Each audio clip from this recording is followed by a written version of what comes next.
జై గణేష్. ఓం నమో వెంకటేశాయ. ఓం నమో నారాయణ. హర హర మహాదేవ శంభో శంకర. జై శ్రీరామ్. అందరికీ నమస్తే. సరే, ఈరోజు ఈ వీడియోలో మనం తిరుమలలో ట్రాఫిక్, అట్లే ఘాట్ రోడ్లో యాక్సిడెంట్లు ఎలా నివారించాలో కొంచెమేం కాదు, చాలా పెద్దది ఇది రంగంలోకి దిగితే కానీ చాలా ప్రాబ్లమ్స్ ఉన్నాయి దీంట్లో. కొంచెం వరకు నేను చెప్తాను ఈ వీడియోలో. కొంచెం మీరు చేయాల్సింది ఉంటుంది, దయవుంచి చేయండి, చూద్దాం. సరేనా? అంత మంచి కోసం. సరే, ఇప్పుడు తిరుపతి నుంచి తిరుమలకు 28 నిమిషాలు జర్నీ. అవునా? ఈ టోల్గేట్ చెకింగ్ పాయింట్ దగ్గర మాడిఫికేషన్స్ చాలా చేయాల్సింది ఉంది. అక్కడ ఆ పాయింట్ దగ్గరే, అక్కడ అది డైరెక్ట్ ఎక్స్ప్లెయిన్ చేస్తే కానీ అది చేయడానికి కాదు. ఏమంటే అందరూ లగేజీలు తీసుకొని ఇట్లా వచ్చేస్తూ ఉన్నారు, అంటే కారు వెళ్ళే మార్గంలోనే వస్తున్నారు. కానీ ఒక్కొక్కసారి వాళ్ళ బ్యాగులు కార్ల కింద పడటము, వ్యాన్ల కింద పడటము అట్లా జరుగుతుంది. మనుషులను ఒక్కోసారి గుద్దడము. అంటే ఇవి పెద్ద తీసుకోరు. ఆ చెకింగ్ పాయింట్లో ఉండే వాళ్ళకి తెలియదు. ఇవి సామాన్య భక్తులకు, వాహన నడిపే డ్రైవర్లకు మాత్రమే అది వస్తుంది. ఆ తర్వాత చెకింగ్ చేసుకున్న తర్వాత కూడా వాళ్ళు కారు టోకెన్ తీసుకున్న కాడ మార్గంలోనే వెళ్ళాలి, అంటే ఇట్లే వెళ్ళాలి. కాబట్టి అక్కడ కొంచెం అంతరాయం కలుగుతూ ఉంది వాళ్ళకి, అంటే భక్తులకి. లగేజ్ తీసుకెళ్ళేటప్పుడు, లగేజ్ తీసుకున్నాక ఎక్కించుకునేటప్పుడు ఆ తర్వాత కూడా ఇబ్బంది కలుగుతూ ఉంది వెనకలు వచ్చే వాహనాలకు. ఏమంటే టీటీడీ ఎంప్లాయీస్, విఐపీలంతా ఒకటికి ముందున్న లైన్లోనే వెళ్ళిపోతూ ఉన్నారు. కాబట్టి యువతలో ఉన్న లైన్లలో రావడం లేదు. ఒక సామాన్య భక్తుడిగా వస్తే కానీ ఇక్కడ సామాన్య భక్తుడు ఏమేమి ఫేస్ చేస్తున్నాడా, ఏం కథ అనేది పెద్ద అధికారులకు తెలియదు. ఏమంటే వాళ్ళు ఈ లెవెల్లో నాకు తెలిసి ఆలోచించకపోవచ్చు. ఏమంటే తినేవాడికి వంట చేసే వాళ్ళ గురించి మనకేం తెలుస్తుందండి? ఉప్పు కారం ఉందా లేదా, రుచిగా ఉందా లేదా, ఇదే చేస్తాం. ఇంట్లో సామాన్లు ఎన్ని ఉన్నాయి, ఎంత గ్యాస్ పెట్టాలా, ఎంత వేడి ఉండాలి, ఎంత టైం పట్టాలా, ఏమేమి కావాలా అనేది వంట వండే వాళ్ళకి తెలుస్తుంది. ఊరికే ఏదో చెప్తాను. కాబట్టి అది వాళ్ళకి తెలుసు, ఇది వీళ్ళకి తెలుసు. అదే మరి మీరు ఆ లైన్లో వెళ్తారు కాబట్టి ఉన్నత అధికారులు ఈ లైన్లలో ఉన్న ప్రాబ్లమ్స్ తెలియదు. అది ప్రస్తుతానికి మనము నెక్స్ట్ కింద నుంచి పైకి వెళ్ళడానికి 25 నిమిషాలు పడుతుంది. దాన్ని మనము ఇంకొక 10 నిమిషాలు, 12 నిమిషాలు పెంచుకోవాలి. ఏమంటే అలా పెంచుకోవడం వల్ల కింద నుంచి పైకి వెళ్ళే స్పీడ్ తగ్గుతుంది. 1, 2, 3 చోట్ల రోడ్డు ఇట్లా టర్నింగ్ ఇలా తిరగాలంటే అక్కడ కొంచెం ఫ్లాట్గా ఉంది, కొంచెం డౌన్గా కూడా ఉంది. ఆ స్పీడ్లో ఆ బండి ఇంకొంచెం స్పీడ్ అయితే ఇట్లా బోల్టా కొట్టేస్తుంది. దాన్ని అక్కడ రోడ్డు ఇట్లా లెఫ్ట్ ఇట్లా తిరిగితే ఏం చేయాలా, యువతల హైట్ పెంచాలి, యువతల డౌన్ ఉండాలి. కానీ అక్కడ ఫ్లాట్గా ఉంటుంది. కొంచెం చూస్తే కొంచెం ఇట్లా డౌన్గా కూడా ఉంటుంది. 2 చోట్లేమో ఉంది ఆ మాదిరిగా. అది కొంచెం మనం ఇట్లా కొంచెం అరేంజ్ చేయగలిగితే అక్కడ ప్రమాదాలు జరగకుండా, అంటే ఇప్పటికేమి జరిగుండవు, ఇక కూడా జరగకుండా మనం చూసుకోవాలి. ఒకవేళ స్పీడ్గా ఎవరన్నా అతిగా వచ్చినా కూడా. కానీ ఇప్పుడు వెళ్ళే వాళ్ళు చాలామంది లోకల్, నాన్ లోకల్లో కొందరు చాలా స్పీడ్గా వెళ్తూ ఉన్నారు. 28 నిమిషాల్లో వెళ్ళాల్సిన వాళ్ళు ఒక్కోసారి 20 నిమిషాల్లో కూడా పైకి వెళ్తూ ఉన్నారు. పై టోల్గేట్ ముందు కొందరు ఆగుతున్నారు. అంటే నేను తప్పు పట్టడం లేదు, ఎవరెవరు అవసరాన్ని బట్టి వాళ్ళు కొంచెం స్పీడ్ వెళ్ళాల్సింది వస్తూ ఉంటుంది. ఒక్కోసారి ఎవరిని నేను తప్పు పట్టడంలా, ఉన్న ప్రాబ్లంని ఏమన్నా జరిగితే మళ్ళీ రిస్క్ లేకుండా ఉండడం కోసం నేను తెలియజేస్తున్నాను. ఎవరో పెద్ద పెద్ద విఐపీలు, సీఎంలు, పిఎంలు వచ్చినప్పుడు వారి కథ అంటే పక్కన పెట్టండి. సామాన్య భక్తులకు కాబట్టి దర్శనం టైం అవుతుంది, ఒక గంట ముందుగా బయలుదేరాలి. కొందరు వెళ్ళాల్సింది వస్తుంది, ఒక్కోసారి ఎంతో ముందు బయలుదేరి ఏదో ప్రాబ్లమ్స్ వల్ల డిలే కావచ్చు, అట్టేటప్పుడు వెళ్ళాల్సి ఉంటుంది. కాబట్టి దాన్ని నేను తప్పు పట్టడం లేదు. చాలామంది చాలాసార్లు చాలా ఫాస్ట్గా వెళ్తూ ఉంటారు. అందులో టీటీడీ వెహికల్స్ కూడా వాళ్ళు ఉద్యోగరీత్యం టయానికి వెళ్ళాలని వాళ్ళు కూడా వెళ్తుంటారు ఒక్కోసారి. కాబట్టి ఈ టైంని 28 నుంచి 40 నిమిషాలు పైకి వెళ్ళేటప్పుడు పెంచాలి. అట్లే ఒక 10 స్పీడ్ బ్రేకుల దాకా అరేంజ్ చేయాల్సింది ఉంటుంది వెళ్ళేటప్పుడు. అట్లే వర్షం వస్తే బైకుల్లో వెళ్ళే వాళ్ళు తల దాచుకోవడానికి ఇంకో 2-3 పాయింట్లు పెట్టాల్సింది ఉంటుంది. బైకుల్లో వెళ్ళి వర్షం వస్తే వాళ్ళు తడుస్తూ ఉంటారు. కొంచెం ఆ పాయింట్లు కొంచెం సైడ్ చూసుకొని అక్కడొకటి బైక్ స్టాపింగ్ పాయింట్స్ కొంచెం పెట్టుకుంటే బాగుంటుంది. అది కార్లు ఆపడానికి కాదు, సరేనా? అట్లే కిందికి వచ్చేటప్పుడు చాలా స్పీడ్ బ్రేక్లు పెట్టున్నారు, చాలా సంతోషం. కాకపోతే ఇంకా పెట్టాల్సినవి, ప్రతి ఒక్క టర్నింగ్ ముందు ఒక స్పీడ్ బ్రేక్ ఖచ్చితంగా ఉండాలి. ఎక్కడైతే లాంగ్ ఉంటుందో, స్ట్రైట్ లాంగ్ ఉంటుందో ఆ మధ్యలో కూడా అక్కడక్కడ పెట్టున్నారు. ఇంకా అవి స్పీడ్ బ్రేకులు ఖచ్చితంగా పెట్టాలి. రెండోది ఇంకోటి వచ్చేసి దాంట్లోనే ఈ 40 నిమిషాల్లో డౌన్ ఘాట్లు టర్నింగ్లు ఎక్కువ ఉన్నాయని 40 నిమిషాలు పెట్టారు. దాన్ని కూడా 10 నిమిషాలు పెంచాలి. ఇది నేను చెప్పడం వల్ల చాలామందికి కొంచెం కోపం రావచ్చు, కానీ సేఫ్టీ ముఖ్యం కదా. సమయం కన్నా ప్రాణం మిన్న కదా. అన్నీ ఆలోచించాలి. డౌన్ ఘాట్లో చాలా వెహికల్స్ పడిపోతూ ఉంటాయి, యాక్సిడెంట్ జరుగుతూ ఉంటాయి, చాలా ప్రాబ్లమ్స్ వస్తూ ఉంటాయి. అందరికీ తెలిసిందే. ప్రాణానికి మించి ఏముంది చెప్పండి? ఏమైనా జరిగితే కొండకు పోయినాడు వాడికి మా జరిగిందని అంటారు, వీడు స్పీడ్గా పోయినాడు కింద పడ్డాడు, డ్రైవర్ స్పీడ్గా నడిపినాడు, అది జరిగింది ఇది జరిగింది అంటారు. నేను చెప్పేది రైటా రాంగా? తిరుమలకి వెళ్ళాడు, దేవుడి దగ్గరికి వెళ్ళాడు, ప్రాబ్లం జరిగింది అని అంటారే కానీ ఇంకా ఏమంటే ఇంకా అదే పనిగా కాచుకొని ఉంటారు కొందరు. నెగిటివ్ అయితే బ్రహ్మాండంగా చేస్తారు, పాజిటివ్ అయితే ఏం మాట్లాడరు. విమర్శించే వాళ్ళు ఎక్కువ ఉంటారు, సమర్థించే వాళ్ళు, సపోర్ట్ చేసే వాళ్ళు చాలా తక్కువ ఉంటారు. అవన్నీ మనం పట్టించుకోకూడదు. ఫ్యూచరు, అభివృద్ధి, ప్రక్షాళన, పవిత్రత ఇవి మనం చూసుకోవాలి. భగవంతుడు మెచ్చే విధంగా, భక్తులకు అనుగుణంగా మనం చేసుకోవాలి. కొంచెం కఠినమైన నిర్ణయాలు కూడా కొన్నిసార్లు తీసుకోవాల్సింది వస్తుంది. వాళ్ళు ఏమనుకుంటారు, వీళ్ళు ఏమనుకుంటారు, అది కాదు. దేవుడు ఏమనుకుంటాడా, దేవుడు మెచ్చే విధంగా నేను చేస్తున్నానా లేదా, నేను నడుచుకుంటున్నానా లేదా, నా ఆలోచనలు అట్లున్నాయా లేదా, అదే చూసుకోవాలి. సరేనా? ఇవి రెండు. తిరుమలలో అంతా ఎక్కడ చూసినా బార్గేట్లు. మీరు తిరిగే ఉంటారు, మీరు చూసే ఉంటారు. ఇప్పుడు బార్గేట్లు ఎక్కువ అవడం వల్ల ఏమవుతుంది, ట్రాఫిక్ ఎక్కువ అయిపోతుంది, ట్రాఫిక్ జాములన్నీ పెరిగిపోతాయి. ఒక్కసారిగా మొత్తం తిరుమలలో ఉన్న బార్గేట్లన్నీ తొలగించేయండి, నిజంగానే. కాబట్టి నియంత్రణ, ఎక్కడ బార్గేట్లు పెట్టాలి, ఎక్కడ బార్గేట్లు పెట్టకూడదు, ఎక్కడ ట్రాఫిక్ ఎక్కువ జామ్ అవుతా ఉంది దానికి జామ్ కాకుండా ఏమేమి చర్యలు తీసుకోవాలి, ఎక్కడెక్కడ ఎటువంటి చర్యలు తీసుకోవాలి. అక్కడ కొందరు విఐపీలు వస్తే బార్గేట్లు ఓపెన్ చేస్తున్నారు, టీటీడీ వాళ్ళు వస్తూ ఓపెన్ చేస్తున్నారు, సామాన్య భక్తులకు లేదు. యాక్చువల్గా చేయాల్సింది ఏంది, వాళ్ళతో పాటు సామాన్య భక్తులకు కూడా ఒకటే రూల్ ఉండాలి. అందరికీ తిరుమల భగవంతుడు అందరికీ సమానమే కదా, భగవంతుడి దృష్టిలో అందరూ సమానమే. దీన్ని ఫాలో కావాలి, అందరికీ సమాన హక్కులు ఉండాలి.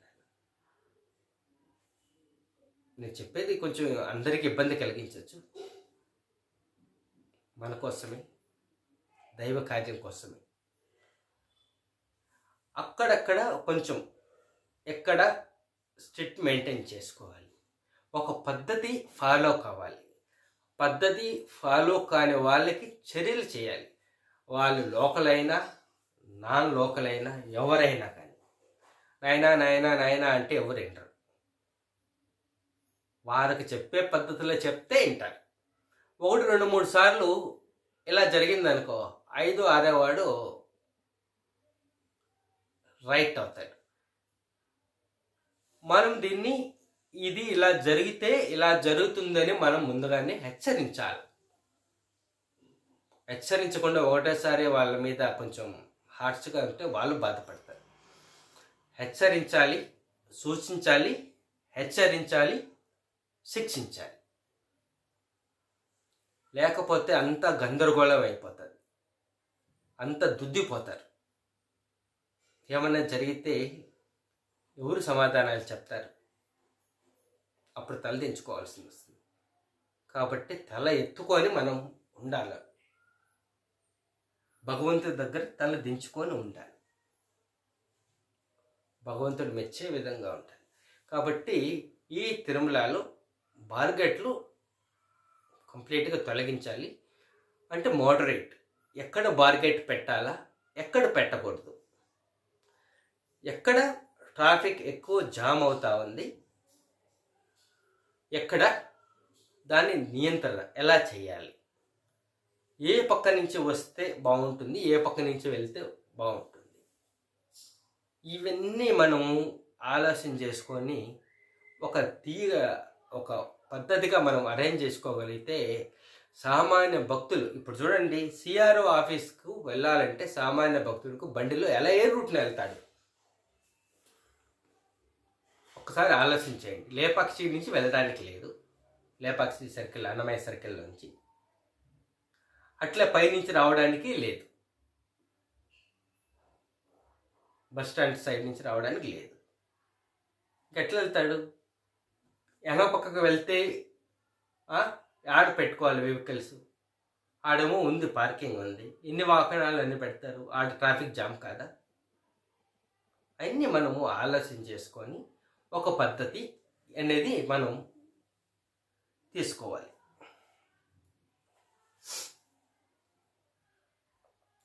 అవునా? దీన్ని గురించి ఒకసారి కూర్చొని ఎక్కడెక్కడ ఏమేమి ఉన్నాయి అక్కడ కూర్చొని కాదు, ఆ పాయింట్కి వెళ్ళి చూడాలి. 90% ఆ పాయింట్లోనే అది సాల్వ్ అవుతుంది.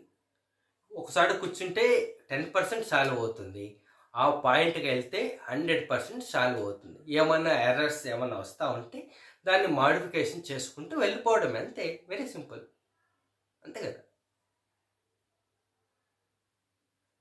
ఎక్కడ చూసినా ట్రాఫిక్ జామ్లు అవుతున్నాయి, యాక్సిడెంట్లు జరుగుతూ ఉన్నాయి, అన్నీ బార్గేట్లే. ఏంటిరా ఇట్లా ఉందని చాలామంది బాధపడుతున్నారు. ఎన్నో కండిషన్స్ గత ప్రభుత్వము ఇన్ని అంటే వాళ్ళ తప్పకుండా వాళ్ళకు అనుగుణంగా వాళ్ళు పెట్టేస్తున్నారు. ఇప్పుడు మనకు అనుగుణంగా మనం ఎంత చేయొచ్చు, ఎంతో బాగా చేయొచ్చు. అవునా కదా? చేద్దాం, భగవంతుడు మెచ్చే విధంగా ఉందాం. 2 పాయింట్లు అంతే. ఘాట్ రోడ్లో వచ్చేటప్పుడు సమయం పెంచడం, కొన్ని అది స్పీడ్ బ్రేక్లు పెంచడం, అట్లే బైక్లో వచ్చే వాళ్ళకి వర్షం పడినప్పుడు తలదాచుకోవడానికి, అట్లే డౌన్ ఘాట్లో 40 నిమిషాలని 50 నిమిషాలు చేయడం, స్పీడ్ బ్రేకుల్లో పెంచడం. అదే మరిగినే బైక్లో వెళ్ళే వాళ్ళకి కొంచెం ఇంకో 1 పాయింట్ 2 పాయింట్లు ఉన్నాయి, అవి ఇంకా 5-6 పాయింట్లు పెంచాల్సింది ఉంటుంది, టైం ఎక్కువ కాబట్టి. అది చూసుకొని బైక్లో వెళ్ళే వాళ్ళకి వర్షం తడవకుండా చూసుకోవడం.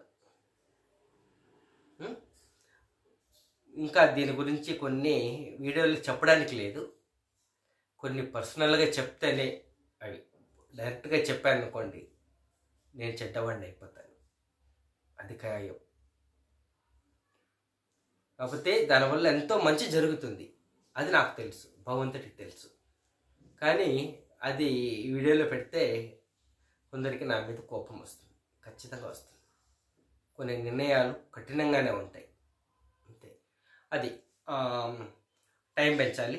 బార్గేట్లు తిరుమలలో అంతా బార్గేట్లు తీయాలి. దానికి అనుగుణంగా కొన్ని స్టెప్స్ వేసుకోవాలి.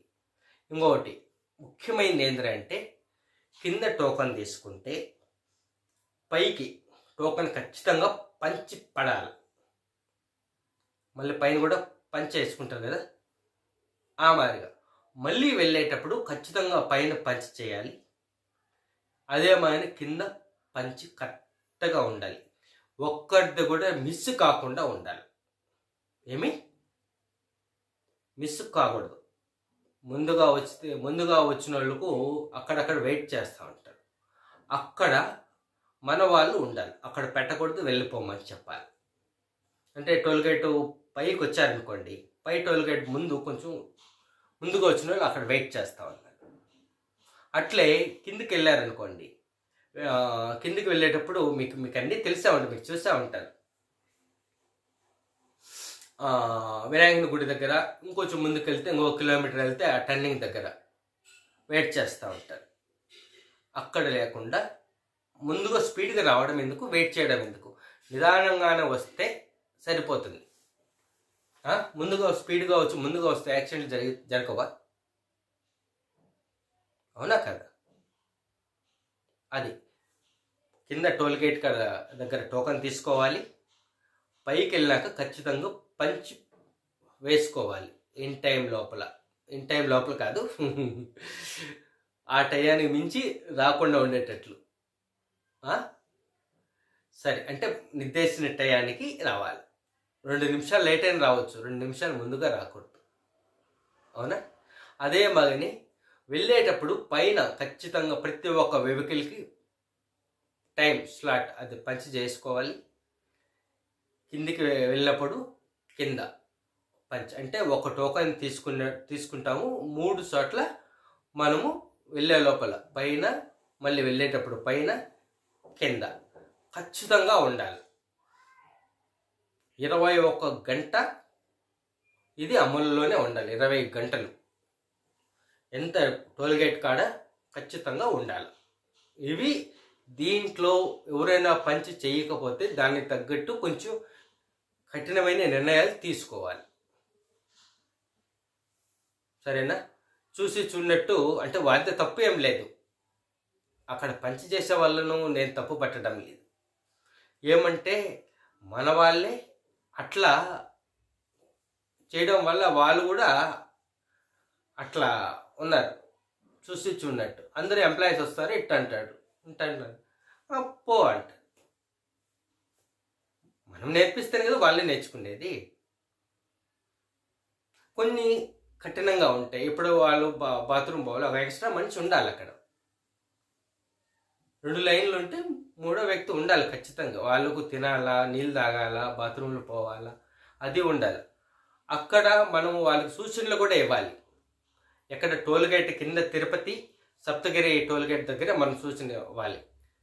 అక్కడ స్పీకర్లు పెట్టి అనౌన్స్ చేయాలి, మీరు ఒక 2 నిమిషాలు లేటుకైనా వెళ్ళాలి, 2 నిమిషాలు ముందుగా వెళ్తే ఈ మాదిరిగా మీకు పనిష్ పడుతుంది, వచ్చేటప్పుడు పైన టోల్గేట్ దగ్గర మీరు పంచ్ చేయించుకోవాలి, కింద దిగుతానే టైం పంచ్ చేయించుకోవాలి, సమయం సూచించిన సమయం ప్రకారమే వెళ్ళాలి, 2 నిమిషాలు లేటుగా వెళ్ళినా ఇబ్బంది ఏం లేదు, 10 నిమిషాలు లేటుగా వెళ్ళినా, ముందుగా వెళ్తే ఈ మాదిరిగా మీ బండి నో ఎంట్రీ పడుతుంది, లేదా ఇంత ఫైన్ పడుతుంది, లేదా నెక్స్ట్ టైం నాట్ అలౌడ్ చేయబడదు, లేదా ఇంత ఫైన్ కట్టి రావాలి అనేటివి అన్ని భాషల్లోనూ అనౌన్స్ చేస్తూ ఉండాలి. పైన టోల్గేట్ దగ్గర, కింద టోల్గేట్ దగ్గర. ఈ మాదిరిగా ఇది మనం భక్తులకు తెలియచేయాలి. అలానే విన్న వాళ్ళకి కొంచెం పద్ధతిగా వాళ్ళకు ఏదో ఒకటి మనం చెప్తే పద్ధతిగా, అప్పుడు కొంతకాలానికి దారిలోకి వస్తారు. అంతా ఇప్పుడు ఒక్కసారికి రావాలంటే రాదు. క్రమంగా మనము వాళ్ళకు మనం చేసుకుంటూ రావాలి. ఏమంటారు? అందరూ తిరుమలకి వస్తారు, అందరూ క్షేమంగా ఇంటికి చేరేటట్లు మనం చూసుకోవాలి. ఎవరన్నా తోక తిప్పినారనుకోండి, దానికి తగ్గట్టు మనం కొంచెం వాళ్ళకి తోక తిప్పితే మనం తోక కట్ చేయాలి.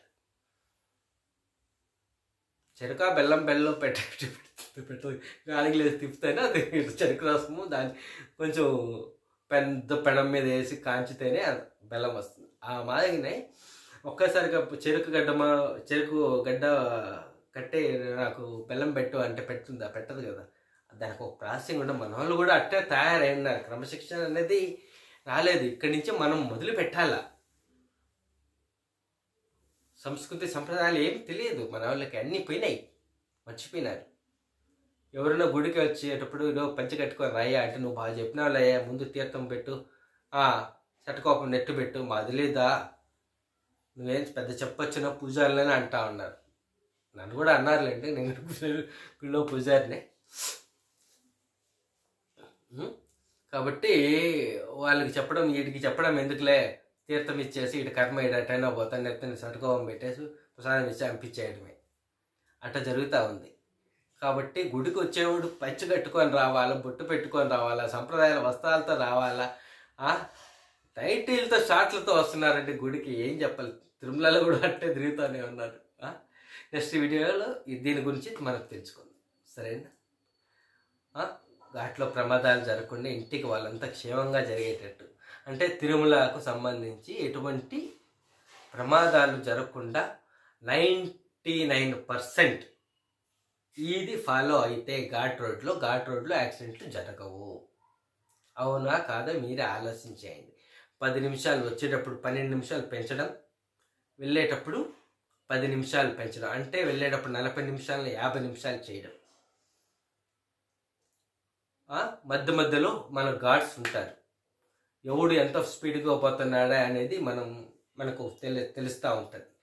లేదా సీసీ కెమెరాలు అరేంజ్ చేసుకోవడం, వాళ్ళకి నో ఎంట్రీ పెట్టడము, వాళ్ళకు కొంచెం ఛార్జ్ చేయడము, ఇలాంటివి మనం ముందు హెచ్చరించాల, మళ్ళీ పని చేయాలి. ఇలా మనం కొద్ది రోజులు చేసేటప్పటికి అందరికీ అలవాటు అయిపోతుంది. ఒరే తిరుమల ఘాటు 50 నిమిషాలు మనం ముందుగా బయలుదేరాలా, మధ్యలో కూడా ట్రాఫిక్లు జామ్ అవుతాయి, యాక్సిడెంట్లు అయితే మనకే కదా ప్రాబ్లము అనేది వాళ్ళకు అవగాహన కలిగించి వాళ్ళకు మంచి మార్గం నడిపించాలి. ఈ చిన్న ప్రయత్నం మనం చేద్దాం. భగవంతుని మెచ్చే విధంగా, భక్తులు క్షేమంగా ఇంటికి చేరే విధంగా. నమస్తే. ఓం నమో వెంకటేశాయ. హర హర మహాదేవ శంభో శంకర. నమ శివాయ. ఓం నమో నారాయణ. జై శ్రీరామ్.